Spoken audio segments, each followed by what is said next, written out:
lebih dari 2.000 km. Untuk mencegah adanya perselisihan antara patok batas dua negara ini, tentara Indonesia dengan tentara Malaysia seringkali melakukan patroli bersama.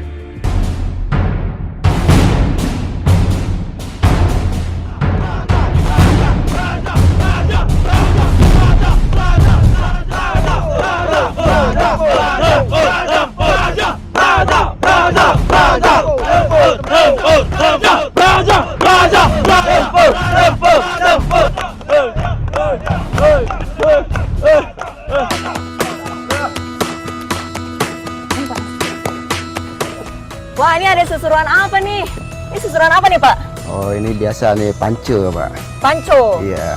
Panco antara tentara Indonesia dengan tentara Malaysia? Iya, Mbak. Loh, kenapa ada tentara Malaysia di sini, Pak?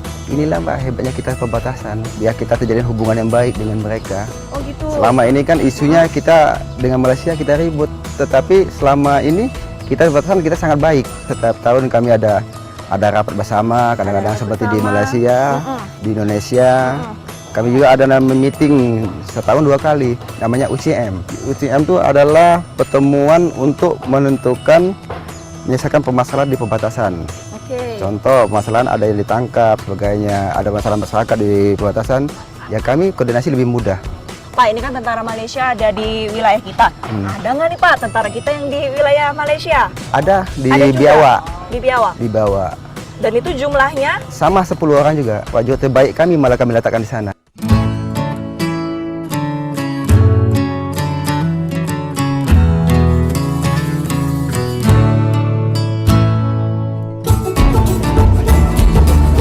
Maraknya pelintas batas ilegal ataupun penggelapan kebutuhan pangan dari Malaysia ke Indonesia membuat jalur-jalur non-formal atau jalur tikus semakin banyak.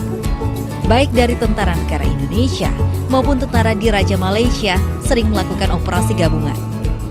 Selain memeriksa adanya pelintas batas ilegal, mereka juga menyisir patok batas dua negara. Dan kami pun mulai menyusuri daerah sekitar PLBN, hutan yang ada di sisi. Ini apa, Pak? Ini adalah tugu batas. Oh, ini tugu batasnya, Ya, Pak? antara Indonesia dengan Malaysia. Sebelah sana udah Malaysia, sebelah sini sudah Indonesia. Ini tugu nomor G126. Ya. Pak, ini saya lihat ada semacam piramida. Ya. Fungsinya buat apa, Pak? Ini namanya beacon. Beacon. Ini digunakan adalah untuk menentukan kelurusan patok ini. Oke. Kalau ditarik garis ini segi 4, dialah di tengah-tengahnya paling ujung sana. Sehingga andai kata bergeser, pasti dia akan berubah. Tidak, kalau ditarik ke atas, tidak akan tepat pada posisi tengah. Tapi memang ada yang iseng, Pak, menggeser si tugu ini, si patok ini. Kemungkinan ada, karena memang kita masih ada sekitar 300-an tugu yang sampai saat ini belum ditemukan. Oh ya? Ya, belum ditemukan tugu itu. Apakah itu dari faktor alam, apakah itu memang ada oknum yang sengaja berkepentingan dan lain sebagainya, kami tidak tahu persis. Sampai sekarang belum tahu persis. Ya. Tapi Pak, saya penasaran, ini Bapak tahu tugu-tugu ini, titik-titik dari patok ini nih, dari mana sih? Kita sudah dibekali peta. Peta, itu Peta petanya, Pak? perbatasan. Inilah salah satu dari 11 MLP. Apa itu, Pak? Model lembar peta. Oke. Ini wilayah Entikong atau Oke. tanggung jawab patok di Kotis. Peta ini sudah berkoordinat tiap patok. Oke. Dari koordinat yang ada di peta kita masukkan ke GPS. Kita Oh. simpan. Setelah kita simpan baru kita untuk navigasi patroli dari patok 1, kedua, ketiga dan selanjutnya. Jaraknya dari satu patok ke satu patok yang lain berapa meter, Pak? Antara 25 meter sampai 100 meter. Betul. Ada tipe apa saja, Pak? Bisa dijelaskan? Kita patok ada 4 tipe. Yang pertama adalah tipe A. Ini ukuran yang paling besar, 50 cm kali 50. Kemudian tipe B, ini lebih kecil, 22 kali 22 cm. Kemudian tipe C dan tipe D ukurannya sama. Hanya yang membedakan kalau tipe C dia dicor di permukaan tanahnya, atau kalau orang bangunan bintang ada sepatunya atau slopnya gitu. Kalau tipe D sama sekali tidak ada, hanya ditanam udah diuruk gitu aja.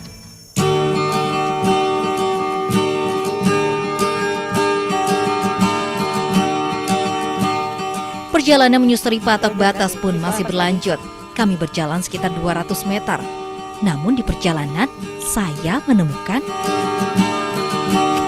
Di tengah-tengah hutan saat pencarian titik ataupun batas negara Indonesia Malaysia ada ladang.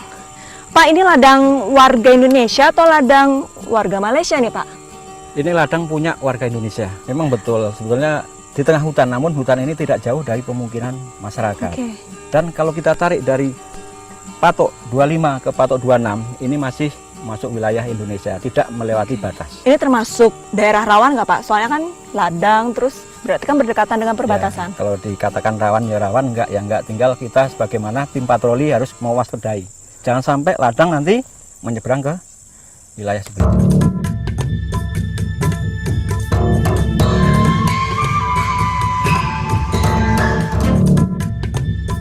Ini patok selanjutnya ya, Pak ya? Ya, inilah salah satu patok tanggung jawab kita di antara 40.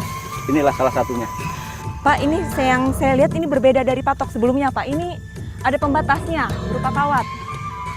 Betul. Tapi tidak semua patok ya, Pak ya? Betul. Karena ini dilihat dari tingkat kerawanan. Oke. Karena ini dekat dengan border, sehingga dikasihlah pagar kawat untuk mengantisipasi kegiatan-kegiatan ilegal dari masyarakat. Nah, yang jadi pertanyaan saya adalah kenapa kawatnya bolong, Pak?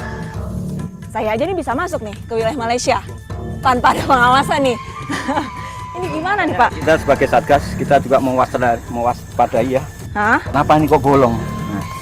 Nah, inilah masyarakat kita atau masyarakat Malaysia yang sering memanfaatkan situasi menggunakan celah ini untuk tidak lepas dari pemeriksaan. Berarti ini baru dong, Pak, bolongnya.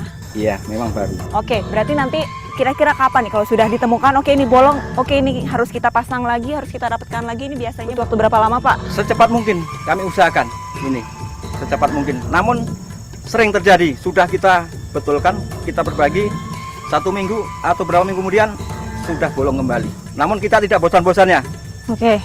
tetap kita berbagi terus sampai bagus.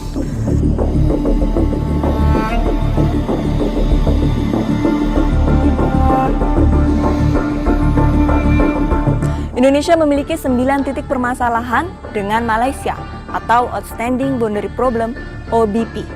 Penyelesaian OBP dengan Malaysia berjalan alot karena adanya perbedaan persepsi terkait perjanjian traktat tahun 1891, Konvensi 1915, Konvensi 1928, dan terakhir MOU Perjanjian Batas Darat Indonesia-Malaysia tahun 1973 hingga 2006. Bisa kan? Siapa? Bisa. Nah, suruh geser. Kalian yang itu, orangnya bisa di bawah.